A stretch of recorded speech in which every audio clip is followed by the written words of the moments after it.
Aru! Kalakas ng tubig. Wala na. Mukhang matatangay pa yung ano oh. Anong tawag dyan?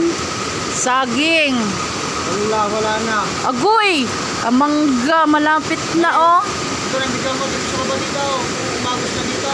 Wala na, umagos na talaga oh. Takin! Oh, ayan na oh. Umaagos na. Wala, marang. Mukhang maano pa yung marang natin ah. Imbis malaki na. Malaka ang mangga. Oh, ayun oh.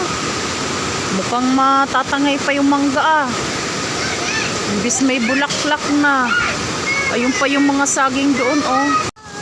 Hito. Ano yan? Dito. Hito. Oo, native na.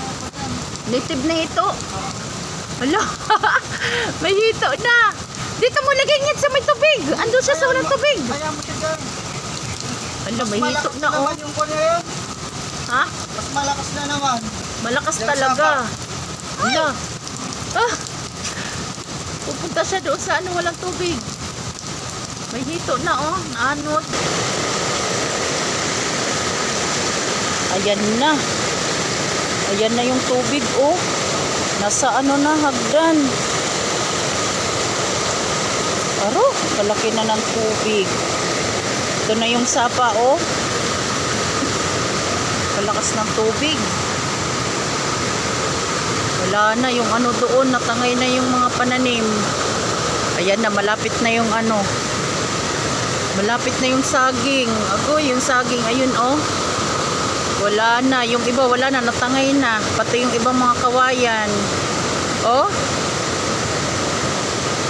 Mukhang mahati pa yung ano doon oh. Ayun na, yung mga kawayan na iba na ano, natangay na. Aro. Ako yan, marang. Mukhang madadali pa yung marang ah. Ayan na oh. Lakas ng tubig. Oh, lakas ng tubig. Paakyat na dito yung tubig. Isda! Ano, may isda na dito. May isda na. Ayun. Makakawala yan uli. Wala. Nahati na yung ano doon oh. Wala na. Natumba. Agoy. Ang marang. Wala na ang marang. Ayan yung marang oh. Wala na.